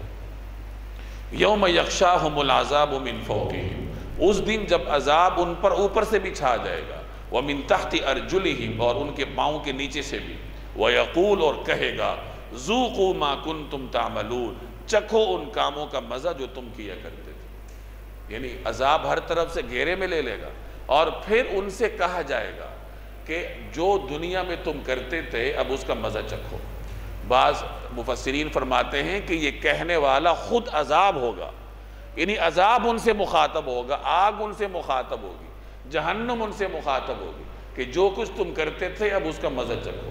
جیسے ایک اور روایت کا مفہوم ہے کہ جو آدمی دنیا میں اپنے مال کا حق ادا نہیں کرتا، زکوٰۃ نہیں دیتا، تو قیامت کے دن یہی مال ایک گنجے سانپ کی شکل میں اس کے گلے پر مسلط ہو جائے گا، اور وہ سانپ اس سے کہے گا کہ دنیا میں جو تم مال سنبھال کر رکھتے تھے اس کا حق ادا نہیں کرتے تھے، اب اس کا مزہ چکھو۔ تو جیسے وہ سانپ اس سے کہے گا، اسی طریقے سے یہاں عذاب خود اہل جہنم سے کہے گا کہ دنیا میں جو کچھ تم کرتے تھے اب اس کا مزہ چکھو۔ یہ جہنم کی جو دہشتناک کیفیت ہے اللہ تبارک و تعالیٰ وہ بیان فرما رہے ہیں، اور مقصد یہ ہے کہ اہل ایمان ان کو پڑھیں اور عبرت حاصل کریں، نصیحت حاصل کریں۔ یا عبادی الذین آمنوا، اے میرے وہ بندو جو ایمان لا چکے ہو، ان ارضی واسعہ، یقین جانو کہ میری زمین بہت وسیع ہے، فَإِيَّايَ فَاعْبُدُونَ، لہٰذا خالص میری عبادت کرو۔ یہ کتنے خوبصورت انداز سے خطاب ہے، اے میرے وہ بندو جو مجھ پر ایمان لا چکے ہو، یعنی بندوں کا ذکر ہے اور بندوں کی بندگی اپنی طرف منسوب کر کے اللہ ذکر کر رہا ہے۔ جیسے ماں اپنے بیٹے سے کہتی ہے کہ اے میرے بیٹے، یا باپ بیٹے سے کہتا ہے کہ اے میرے بیٹے، تو اس خطاب میں کتنی چاشنی ہوتی ہے۔ اس سے کہیں بڑھ کر اس خطاب میں چاشنی ہے کہ اللہ جل جلالہ بندوں سے کہہ رہے کہ اے میرے وہ بندو جو مجھ پہ ایمان لا چکے ہو، کیا کرو، میری زمین بہت وسیع ہے۔ مفسرین فرماتے ہیں کہ چونکہ یہ صورت مکہ میں نازل ہوئی اور مکی زمانے کے وسط میں جب ہر طرف سے کفر کی یلغار تھی، تو اللہ تبارک و تعالیٰ نے صحابہ کرام کو اجازت دی کہ اگر مکہ میں رہ کر اپنے دین کی حفاظت کرنا آپ کے لیے مشکل ہے تو اللہ کی زمین وسیع ہے، مکہ چھوڑ کر کہیں اور چلے جاؤ۔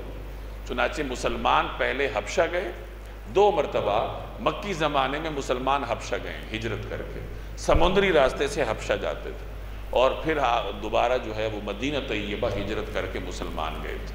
تو یہ ایک راستہ ہے جو اللہ تبارک و تعالیٰ نے مظلوم مسلمانوں کے لیے رکھا ہے، کہ اگر کسی آدمی کو کہیں رہتے ہوئے اپنے ایمان کا اندیشہ ہو، ایمان پر مشکل پیش آ رہی ہو، عبادات کی حفاظت مشکل سے ہو رہی ہو، تو پھر ایسا مسلمان پابند ہے اس بات کا کہ وہ اس سرزمین کو چھوڑے اور ایسی سرزمین میں جائے جہاں وہ ایمان اور اپنے اعمال کی حفاظت کر سکتا ہو۔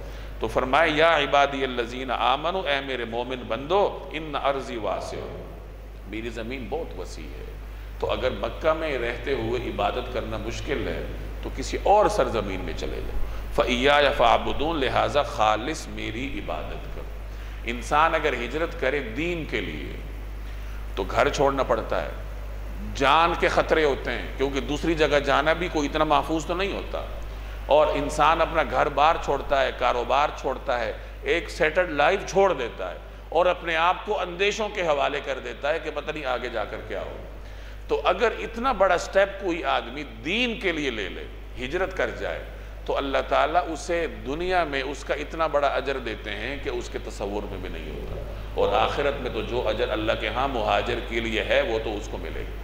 چنانچہ جن صحابہ نے ہجرت کی تھی تو جن حالات میں کی تھی آپ واقف ہیں کہ سب کچھ مکہ میں چھوڑ کے گئے تھے، بس صرف اپنی جان بچا کر، اپنے جسم کے کپڑے بچا کر وہاں گئے تھے، اور پھر بعد میں اللہ نے کتنی فراوانی عطا کی کہ جہان کی حکمرانی اللہ نے مسلمانوں کو دی۔ حضرت عمر کے زمانے میں کسریٰ جیسے طاقتور بادشاہ کے دربار کے سونے کے ٹکڑے، اس کا تاج، اس کے کنگن، یہ حضرت عمر کے حجرے میں فرش پر ڈھیر پڑے ہوئے تھے۔ تو اللہ تبارک و تعالیٰ نے صحابہ کرام کو ہجرت کے ثمرات دنیا کی شکل میں بھی عطا کی۔ تو مہاجر جو اللہ کے لیے اپنی دین کی حفاظت کے لیے ہجرت کرتا ہے، اللہ تبارک و تعالیٰ پھر اس کو دنیا میں بھی اس کا ثمرہ عطا کرتا ہے۔ کل نفس ذائقۃ الموت ثم الینا ترجعون، ہر متنفس کو موت کا ذائقہ چکھنا ہے، پھر ہماری ہی طرف تم سب کو واپس لایا جائے۔ اس آیت کا تعلق پچھلی آیت سے ہے۔ جب کوئی آدمی ہجرت کرتا ہے اسے 2 بڑے خطرے ہوتے ہیں، ایک خطرہ جان کا ہوتا ہے، ایک خطرہ مال کا ہوتا ہے۔ مال کا یہ کہ سب کچھ میں چھوڑ کے جا رہا ہوں، آگے کیا بنے گا، تو اس کے بارے میں آگے ہدایت آ رہی ہے۔ جو دوسرا خطرہ ہے جان کا، کہ ظاہر ہے کہ جب کوئی آدمی ہجرت کرتا ہے تو مجبور ہو کے نکلتا ہے، اور جب وہ نکلتا ہے تو اس کے ساتھ کوئی سیکیورٹی فورسز تو نہیں ہوتی، اکیلا نکلتا ہے، تو جان کے خطرات ہوتے ہیں۔ تو اللہ تعالیٰ تسلی دے رہا ہے کہ اگر تمہیں جان کا خطرہ ہے تو یہ تصور کرو کہ زیادہ سے زیادہ موت آئے گی، تو موت تو یہاں بھی آ سکتی ہے، یعنی اگر وہاں جانے میں خطرہ ہے تو یہاں رہنے میں موت سے کون سی ضمانت ہے، تو موت تو کہیں پر بھی آ سکتی ہے۔ یہ مسلمان کے عقیدے کی اصلاح ہو رہی ہے، اس کی فکری بالیدگی ہو رہی ہے کہ دیکھو یہ خدشہ مت رکھو کہ اللہ کے لیے تم کوئی قدم اٹھاؤ گے تو تمہیں موت آ جائے گی۔ جیسے حضرت خالد بن ولید جو بے شمار جنگوں میں شریک ہوئے اور بے شمار زخم ان کے جسم مبارک پر لگے، لیکن انتقال کہاں ہوا؟ بستر پہ ہوا۔ اور اس وقت انہوں نے ارشاد فرمایا کہ اگر موت جنگ کے میدان میں ہوتی تو خالد آج بستر پر جان اللہ کے سپرد نہ کر رہا ہوتا۔ تو موت یہ صرف جنگ کے میدان میں نہیں ہوتی، یا اللہ کے لیے کوئی مشکل قدم اٹھانے سے موت کا تعلق نہیں ہوتا۔ موت کا تو وقت مقرر ہے، سب نے اللہ کے ہاں جانا ہے۔ تو یہ ہماری فکری اصلاح کی جا رہی ہے کہ دیکھو جب اللہ کے لیے کوئی مشکل قدم اٹھاؤ تو موت کا خوف نہ رکھو، کیونکہ اگر وہاں موت کا خوف ہے تو موت سے امن یہاں بھی نہیں ہے، موت تو کہیں پر بھی آ سکتی ہے۔ والذین آمنوا وعملوا الصالحات، اور جو لوگ ایمان لائے ہیں اور انہوں نے نیک عمل کیے ہیں، لنبوئنہم من الجنت غرفا، ان کو ہم ضرور جنت کے ایسے بالا خانوں میں آباد کریں گے، تجری من تحتها الانہار، جن کے نیچے نہریں بہتی ہوں گی، خالدین فیہا، جہاں وہ ہمیشہ ہمیشہ رہیں گے۔ نعم اجر العاملین، بہترین اجر ہے ان عمل کرنے والوں کا، الذین صبروا، جنہوں نے صبر سے کام لیا، وعلی ربہم یتوکلون، اور جو اپنے پروردگار پر بھروسہ کرتے ہیں۔ یعنی مشکل کام کرتا ہے، ایمان لاتا ہے، نیک عمل کرتا ہے، ہجرت کرتا ہے، خواہشات قربان کرتا ہے، تو اس کے یہ کام رائیگاں نہیں جاتے۔ اللہ جل جلالہ قیامت کے دن اسے بلند بالا خانے عطا کرے گا۔ ایسی جگہ رہنے کے لیے عطا کرے گا جس کے نیچے نہریں بہتی ہوں گی۔ آپ تصور کریں کہ ایک سرسبز باغ ہے، اس کے نیچے سے نہریں بہہ رہی ہیں، دائیں بائیں پانی کے چشمے ہیں، تو وہاں اگر کسی کو رہنے کی جگہ ملتی ہے تو یہ اس کے لیے کتنا بڑا اعزاز ہے۔ دنیا میں لوگ سیرگاہوں میں جاتے ہیں، تھوڑی دیر کے لیے جاتے ہیں، واپس آنا پڑتا ہے، لیکن جنت ایک ایسا مقام ہے جہاں تھوڑی دیر کے لیے نہیں جانا ہوتا، خالدین فیہا، ہمیشہ کے لیے وہاں رہنا ہوتا ہے۔ ایک حدیث کا مفہوم ہے، آپ صلی اللہ علیہ وسلم نے جنت کے بالا خانوں کے اوصاف بیان کیے کہ جنت میں ایسے بالا خانے ہیں جن کے دیواریں شیشوں کی ہیں، ایسی شفاف ہیں کہ ان کا ظاہر اور باطن ایک جیسا ہے۔ ایک دیہاتی بیٹھا تھا، اس نے عرض کیا یا رسول اللہ اتنے عظیم بالا خانے کس کو ملیں گے؟ یعنی کیا عمل کرنا پڑے گا کہ اللہ ہمیں یہ بالا خانے عطا کرے؟ تو آپ صلی اللہ علیہ وسلم نے فرمایا لمن الان الکلام واطعم الطعام، جس کے اندر یہ دو صفات ہوں گی کہ نرم گفتگو کرتا ہو، لوگوں کو کھانا کھلاتا ہو۔ تو جس آدمی کے اندر ایسی صفات ہوں گی تو اللہ تعالیٰ اس کو یہ بلند بالا خانے عطا کرے۔ اب یہاں بھی نرم گفتگو کا ذکر ہے، تو گفتگو کی نرمی یہ ایک بنیادی وصف ہے جو ہر آدمی کو محنت کر کے اپنے اندر پیدا کرنا ہوتا ہے۔ تو صبر اور توکل یہ انسان کے نیک اعمال کا بنیادی عنصر ہے، یعنی ایمان کے بعد کردار، اور کردار کے اندر صبر ہونا چاہیے، اور صبر ایک بڑا وسیع مفہوم اپنے اندر رکھتا ہے۔ پہلے بھی میں بارہا اس کی وضاحت کر چکا ہوں کہ مشکل حالات میں اپنے آپ کو قابو میں رکھنا اور دین پر عمل کرنا، گناہوں سے بچنا، یعنی اللہ نے جس طریقے کے مطابق زندگی گزارنے کا حکم دیا ہے اس طریقے کو سختی سے اپنے اوپر نافذ کرنا، اور اس راستے میں آنے والے ہر مشکل کو برداشت کرنا، یہ صبر ہے۔ تو جو آدمی صبر کرتا ہے، توکل کرتا ہے، تو اللہ تعالیٰ اس کو یہ بلند مقام عطا کرتا ہے۔ وَكَأَيٍّ مِّن دَابَّةٍ لَا تَحْمِلُ رِزْقَهَا، اور کتنے جانور ہیں جو اپنا رزق اٹھائے نہیں پھرتے۔ اللہ يَرْزُقُهَا وَإِيَّاكُمْ، اللہ انہیں بھی رزق دیتا ہے اور تمہیں بھی، وَهُوَ السَّمِيعُ الْعَلِيمُ، اور وہی ہے جو ہر بات سنتا، ہر چیز جانتا ہے۔ یہ وہ دوسرا اندیشہ ہے جو ہر مہاجر کو درپیش ہوتا ہے۔ جب آدمی ہجرت کرتا ہے تو اسے پتہ ہے کہ میرا کاروبار یہاں ہے، میری ملازمت یہاں ہے، میری جائیداد یہاں ہے، وہاں جا کر کیا بنے گا؟ تو اللہ فرما رہا ہے کہ جو اللہ جانوروں کو رزق دیتا ہے وہ آپ کو بھی رزق دے گا۔ جس اللہ نے یہاں رزق دیا تھا، تو جب اسی اللہ کے لیے تم یہ جگہ چھوڑو گے تو اللہ وہاں بھی تمہیں رزق دے گا۔ تو فرمایا کہ اللہ ان جانوروں کو بھی رزق دیتا ہے جو اپنا رزق اٹھائے نہیں پھرتے، یعنی کمزوری کی وجہ سے یا کسی بھی وجہ سے اپنی کمر پر رزق اٹھا کے نہیں پھرتے، ان کا بینک بیلنس نہیں ہوتا، ان کے پاس ذخیرے کے لیے کوئی سٹور نہیں ہوتے، اللہ تعالیٰ پھر بھی ان کو رزق دیتا ہے۔ جیسے غالباً کوے کے بارے میں آتا ہے کہ جب اس کا بچہ چھوٹا سا ہوتا ہے، یہ اسے چھوڑ کے چلا جاتا ہے، اب اس چھوٹے بچے کو اللہ تعالیٰ اس کی طرف مچھر بھیج دیتا ہے، کچھ ایسی مخلوقات بھیج دیتا ہے جن کو کھا کر وہ اپنا گزارا کرتا ہے، بعد میں اس کے والدین آ کے اس کو اپناتے ہیں اور آگے اس کے لیے کھانے پینے کا اہتمام کرتے ہیں۔ تو جو اللہ کوے کے چھوٹے سے بچے کو بغیر اس کے والدین کی مدد کے رزق دے سکتا ہے، تو یہاں تسلی دی جا رہی ہے کہ وہ اللہ تعالیٰ تمہیں بھی رزق دے سکتا ہے۔ اس کا یہ مطلب نہیں ہے کہ آدمی وسائل چھوڑ دے، اسباب چھوڑ دے، یہ ان حالات کے لیے ہے کہ جب کوئی آدمی اندیشوں میں گھرا ہوا ہے کہ میں ہجرت کر رہا ہوں، پتہ نہیں وہاں کیا بنے گا، تو اسے تسلی دی جا رہی ہے کہ جو اللہ پرندوں کو رزق دیتا ہے وہ تمہیں بھی رزق دے گا۔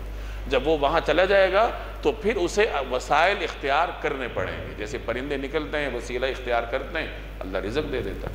وَهُوَ السَّمِيعُ الْعَلِيمُ، اور وہی ہے جو ہر بات سنتا، ہر چیز جانتا ہے۔ وَلَئِن سَأَلْتَهُمْ، اور اگر تم ان سے پوچھو، مَنْ خَلَقَ السَّمَاوَاتِ وَالْأَرْضَ، کون ہے جس نے آسمانوں اور زمین کو پیدا کیا، وَسَخَّرَ الشَّمْسَ وَالْقَمَرَ، اور سورج اور چاند کو کام پر لگایا، لَيَقُولُنَّ اللَّهُ، تو وہ ضرور یہ کہیں گے کہ اللہ۔ فَأَنَّا يُؤْفَكُونَ، آخر پھر کہاں یہ لوگ اوندے منہ چل پڑتے ہیں۔ آپ جانتے ہیں کہ اہل مکہ ایک اللہ کے قائل تھے، میں پہلے بھی بارہا عرض کر چکا ہوں کہ اہل مکہ ہمارے زمانے کے ملحدین کی طرح نہیں تھے کہ وہ سرے سے خالق کے وجود کے منکر ہوں، وہ جانتے تھے کہ اس کائنات کا ایک خالق ہے جس نے ہمیں پیدا کیا، جو اس گھر کا مالک ہے، یعنی بیت اللہ کا۔ آگے پھر انہوں نے بت بنا رکھے تھے کہ یہ بت ہیں، یہ اللہ کا شریک ہے، وہ بت ہے، یہ اللہ کا شریک ہے، اور یہ ہماری شفاعت کریں گے، اور جبری شفاعت کے قائل تھے۔ تو ان معاملات میں وہ شرک کرتے تھے۔ تو اہل مکہ ایک اللہ کے قائل تھے، تو جب ان سے پوچھا جاتا کہ یہ بتاؤ آسمان اور زمین کس نے پیدا کیا، وہ کہتے تھے اللہ نے پیدا کیا۔ اچھا سورج اور چاند کو کام پر کس نے لگا رکھا ہے؟ کہتے اللہ نے لگا رکھا ہے۔ تو پھر ان سے کہا جاتا کہ جب تم مانتے ہو کہ کائنات کا خالق اللہ ہے تو پھر یہ اوندھے منہ کیوں چل پڑتے ہو؟ پھر یہ بتوں کے پیچھے کیوں چل پڑتے ہو؟ اللہ یبسط الرزق لمن یشاء من عبادہ ویقدر له، اللہ اپنے بندوں میں سے جس کے لیے چاہتا ہے رزق میں کشادگی کر دیتا ہے اور جس کے لیے چاہتا ہے تنگی کر دیتا ہے۔ ان اللہ بکل شیء علیم، یقیناً اللہ ہر چیز کا مکمل علم رکھتا ہے۔ اہل مکہ کے سردار یہ سمجھتے تھے، مکہ کے سردار، کہ یہ مسلمان تو رزق میں بہت کم ہے، غریب ہیں اور ہمارے معاشرے میں بڑا کم درجہ رکھتے ہیں۔ تو ان سے کہا جا رہا ہے کہ رزق کس کے ہاتھ میں؟ اللہ کے ہاتھ میں۔ وہ جس کے لیے چاہتا ہے کھولتا ہے، جس کے لیے چاہتا ہے تنگ کرتا ہے، اس کی اپنی مشیت ہے۔ تو جب رزق اللہ کے ہاتھ میں ہے، اللہ نے تمہیں دے رکھا ہے، تو تمہیں کیا اختیار ہے کہ تم اس کی بنیاد پر اتراتے پھرو؟ اس کا مطلب یہ ہوا کہ کسی کے پاس زیادہ مال ہونا اس کے نیک ہونے کی علامت نہیں ہوتی، کسی کے پاس کم مال ہونا، کسی کا محتاج ہونا اس چیز کی علامت نہیں ہے کہ اللہ اس سے ناراض ہے۔ رزق تقسیم کرنے کے اللہ تبارک و تعالیٰ کے اپنے معیارات ہیں۔ وَلَئِن سَأَلْتَهُمْ، اور اگر آپ ان سے پوچھیں مَن نَزَّلَ مِنَ السَّمَاءِ مَاءً، کہ کون ہے جس نے آسمان سے پانی برسایا، فَأَحْيَا بِهِ الْأَرْض، پھر اس کے ذریعے زمین کو زندہ کیا، مِن بَعْدِ مَوْتِهَا، مردہ ہونے کے بعد، لَيَقُولُنَّ اللَّهُ، تو وہ ضرور یہ کہیں گے کہ اللہ۔ یعنی آپ ان سے پوچھیں کہ بارش کون نازل کرتا ہے، وہ کہیں گے اللہ۔ اچھا اس زمین کو مردہ ہونے کے بعد کون زندہ کرتا ہے؟ یعنی زمین بنجر ہو جاتی ہے، پھر بارش کے ذریعے دوبارہ اس میں اگانے کی صلاحیت پیدا ہو جاتی ہے، تو کس نے کیا؟ کہیں گے اللہ نے کیا۔ قل، آپ کہہ دیجیے الحمدللہ، الحمدللہ، تمام تعریفیں اللہ کے لیے، بل اکثرهم لا یعقلون، لیکن اکثر لوگ ان میں عقل سے کام نہیں لیتے۔ یعنی جب اپنی بات آپ ان سے منوا لیں، یہ مان لیں کہ کائنات کا مالک اللہ ہے، بارش اللہ برساتا ہے، سورج اور چاند کو اللہ نے کام پر لگا رکھا ہے، تو جب مسلمانوں کے ان دلائل کو وہ تسلیم کر لے تو پھر مسلمانوں کو بطور شکر کے اللہ کی تعریف کرنی چاہیے، الحمدللہ، کہ تمام تعریفیں اللہ کے لیے کہ جس نے ہماری بات ان دشمنوں سے منوا لی۔ یعنی جب آپ کی دلیل وہ تسلیم کر لے آپ کا فریق مخالف اور اس کے آگے ہار جائے، خاموش ہو جائے، اتمام حجت ہو جائے اس کے اوپر، تو پھر آپ کے اوپر لازم ہے کہ آپ اللہ کی تعریف کریں کہ اللہ تبارک و تعالیٰ نے آپ کی دلیل اس سے منوائی ہے۔ تو یہاں اس لیے فرمایا گیا کہ قل الحمدللہ، آپ کہہ دیجئے کہ تعریفیں اللہ کے لیے، بل اکثرهم لا یعقلون، لیکن ان میں سے اکثر لوگ عقل سے کام نہیں لیتے۔ وما هذه الحیات الدنیا الا لہو ولعب، اور یہ دنیاوی زندگی کھیل کود کے سوا کچھ بھی نہیں۔ وَإِنَّ الدَّارَ الْآخِرَةَ لَهِيَ الْحَيَوَانِ، اور حقیقت یہ ہے کہ دار آخرت ہی اصل زندگی ہے۔ لَوْ كَانُوا يَعْلَمُونَ، اگر یہ لوگ جانتے ہوتے۔ جیسے میں نے پہلے عرض کیا کہ یہاں ان آیات میں مسلمانوں کو بھی خطاب ہو رہا ہے، ساتھ ساتھ مشرکین کو بھی خطاب ہو رہا ہے۔ اب یہاں سمجھایا جا رہا ہے دنیا کی زندگی کیا ہے، آخرت کی زندگی کیا ہے۔ تو فرمایا کہ دنیا کی زندگی تو بس کھیل تماشا ہے، حقیقی زندگی تو آخرت کی ہے، اور بڑا احمق ہے وہ آدمی جو اس کھیل تماشے کے لیے، عارضی زندگی کے لیے ہمیشہ زندگی کو قربان کر دے۔ اب یہاں ایک بات سمجھ لیجئے کہ دنیا کی زندگی کھیل تماشا ہونے کا یہ مطلب نہیں ہے کہ دنیا کی زندگی کی کوئی اہمیت نہیں۔ یاد رکھیے دنیا کی زندگی اللہ کی نعمت ہے، اور اللہ کے نیک بندے اس کے ایک ایک لمحے کو اللہ کی بہت بڑی نعمت سمجھتے ہیں، اور یہ اللہ کی اتنی بڑی نعمت ہے کہ اس کے ایک ایک لمحے کے بارے میں قیامت کے دن سوال ہوگا کہ جوانی کہاں گزار کر آئے ہو، زندگی کہاں گزار کر آئے ہو۔ تو دنیا کی زندگی اپنے اندر ایک سنجیدہ ہے، ایک سنجیدگی رکھتی ہے، اللہ کی نعمت ہے، ایک ذمہ داری ہے، لیکن جب اس کا کمپیریزن آخرت کی زندگی سے ہو تو پھر اس کی کوئی حیثیت نہیں۔ یعنی یہ کھیل تماشا ہے آخرت کے مقابلے میں۔ یہ میں پھر عرض کر رہا ہوں کہ اس کا یہ مطلب نہیں ہے کہ ہم اس کو سمجھیں کہ یہ تو بس ایسی ہی ہے، اس کی کوئی اوقات ہی نہیں ہے، اور بس میں جنگل میں نکل جاؤں اور یا ادھر ادھر ہو جاؤں اور بس اللہ کی عبادت کرتا رہوں، گھر چھوڑ دوں، ساری ضروریات چھوڑ دوں، ایسا نہیں ہوتا۔ بلکہ اس زندگی کے اپنے حقائق ہیں، اس کی اپنی تلخیاں ہیں، اس کی اپنی ذمہ داریاں ہیں، ان تمام کو اٹھانا پڑتا ہے۔ ہاں جہاں اس زندگی کا تقابل آخرت سے ہوگا تو وہاں اس کی کوئی حیثیت نہیں ہے۔ جیسے یہ لائٹ ہے، اس کی اپنی ایک حقیقت ہے، لیکن اسی لائٹ کو آپ کل 12 بجے سورج کے آگے لے جاؤ تو یہ کھیل تماشا بن جائے گا، کوئی حقیقت نہیں ہوگی، حالانکہ ابھی ہم اس کے محتاج ہیں، اس کے بغیر چل نہیں سکتے۔ اسی طریقے سے دنیا کی زندگی اپنی جگہ حقیقت ہے، لیکن جب آخرت کے مقابلے میں یہ آئے گی تو بس یہ کھیل تماشے کے سوا کچھ نہیں۔ تو خلاصہ یہ نکلا کہ دنیا اپنی جگہ ایک حقیقت ہے، لیکن جہاں اس کا ٹکراؤ آخرت سے ہو جائے تو بندہ مومن اس کو چھوڑ دیتا ہے، آخرت کو اپناتا ہے۔ اور فرمائے لو کانوا یعلمون، اگر یہ لوگ جانتے ہوتے، یعنی یہ بڑی حقیقت ہے جو لوگ نہیں جانتے۔ فَإِذَا رَكِبُوا فِي، چنانچہ جب یہ کشتے میں سوار اللہ مخلصین لہ الدین، تو اللہ کو اس طرح پکارتے ہیں کہ ان کا اعتقاد خالص اسی پر ہوتا ہے۔ فَلَمَّا نَجَّاهُمْ إِلَى الْبَرِّ، پھر جب وہ انہیں بچا کر خشکی پر لے آتا ہے، اِذَا هُمْ يُشْرِكُونَ، تو وہ فوراً شرک کرنے لگتے ہیں۔ لِيَكْفُرُوا بِمَا آتَيْنَاهُمْ، کر لیں یہ لوگ ناشکری اس نعمت کی جو ہم نے انہیں دی ہے۔ وَلِيَتَمَتَّعُوا، اور اڑا لیں کچھ مزے۔ فَسَوْفَ يَعْلَمُونَ، پھر وہ وقت دور نہیں جب انہیں سب پتہ چل جائے گا۔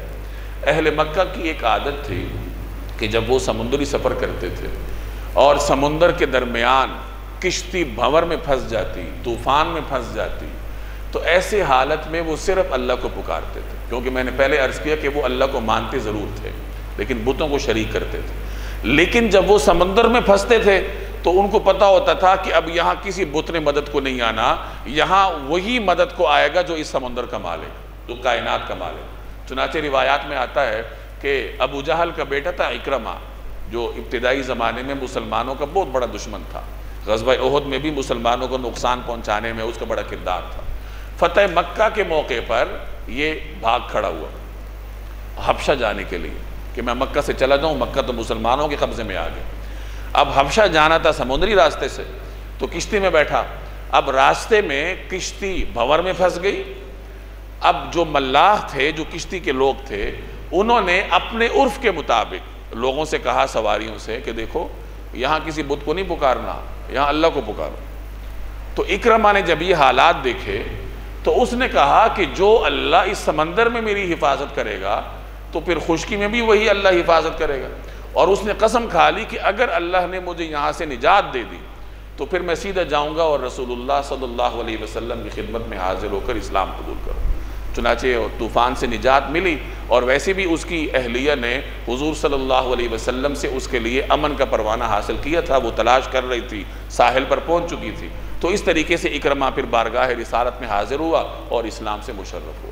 تو یہاں ان کو اہل مکہ کو سمجھایا جا رہا ہے کہ ارے بھائی، جب تم سمندر میں اللہ کو پکارتے ہو تو خشکی پر بھی اللہ کو پکارو، یعنی سمندر میں جب تم مصیبت میں پھنس جاتے ہو تو پھر خالصتاً اللہ کو پکارتے ہو، اور جیسی ہی خشکی پر آتے ہو تو پھر دوبارہ تم دنیا کے مزے اڑانے میں مگن ہو جاتے ہو۔ تو اڑا لو تھوڑی دیر، کب تک اڑاؤ گے؟ آخر لوٹ کے تو ہمارے پاس ہی آنا ہے۔ اولم یروا، بھلا انہوں نے یہ نہیں دیکھا، انا جعلنا حرما آمنا، کہ ہم نے ان کے شہر کو ایک پرامن حرم بنا دیا۔ وَيُتَخَطَّفُ النَّاسُ مِنْ حَوْلِهِمْ، اور صورتحال یہ ہے کہ ان کے ارد گرد لوگوں کو اچک لیا جاتا ہے۔ أَفَبِالْبَاطِلِ يُؤْمِنُونَ، کیا پھر بھی یہ باطل پر ایمان لاتے ہیں؟ وَبِنِعْمَةِ اللَّهِ يَكْفُرُونَ، اور اللہ کی نعمت کی ناشکری کرتے ہیں۔ یہ بھی اہل مکہ سے خطاب ہے۔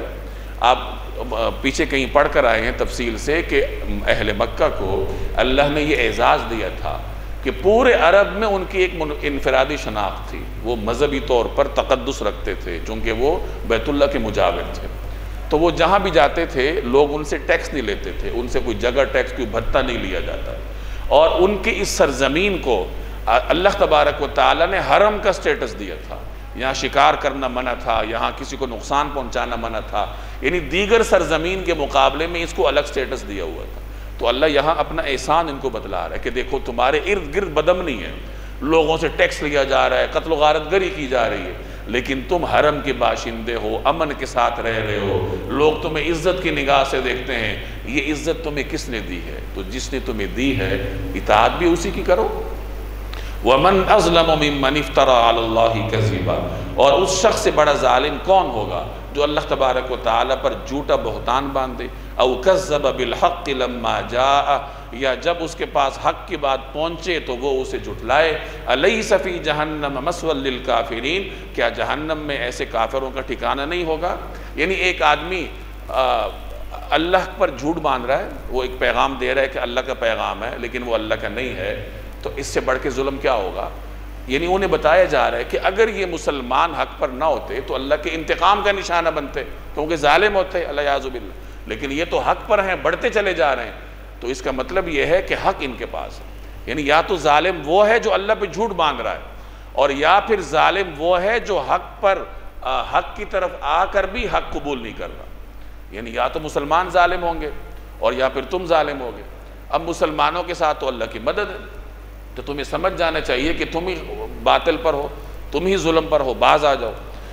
والذین جاہدوا فینا، اور جن لوگوں نے ہماری خاطر کوشش کی ہے، لنہدینہم سبلنا، ہم انہیں ضرور بھی ضرور اپنے راستوں پر پہنچائیں گے۔ وَإِنَّ اللَّهَ لَمَعَ الْمُحْسِنِينَ، اور یقیناً اللہ نیکی کرنے والوں کے ساتھ ہے۔ اب یہ پوری سورت کا نچوڑ ہے۔ اس سورت میں سنت ابتلاء کا ذکر ہوا، آزمائشوں کا ذکر ہوا، اور ایک جگہ پیچھے فرمایا گیا کہ اے ایمان والو، اگر تم اللہ کے لیے کوشش کرو گے تو وہ تمہارے اپنے فائدے کے لیے ہوگی۔ اب اس تمام تر تعلیمات کا لب لباب بتایا گیا کہ آزمائشوں پر صبر کرو گے، اللہ کے لیے محنت کرو گے، تو جو لوگ اللہ کے لیے محنت کرتے ہیں اللہ تعالیٰ انہیں پھر ہاتھ سے پکڑ کر منزل تک پہنچا دیتا، کیونکہ اللہ جل جلالہ نیک لوگوں کے ساتھ ہوتا ہے۔ تو اگر منزل تک پہنچنا ہے تو طریقہ یہی ہے کہ پھر صبر سے کام لینا پڑے گا۔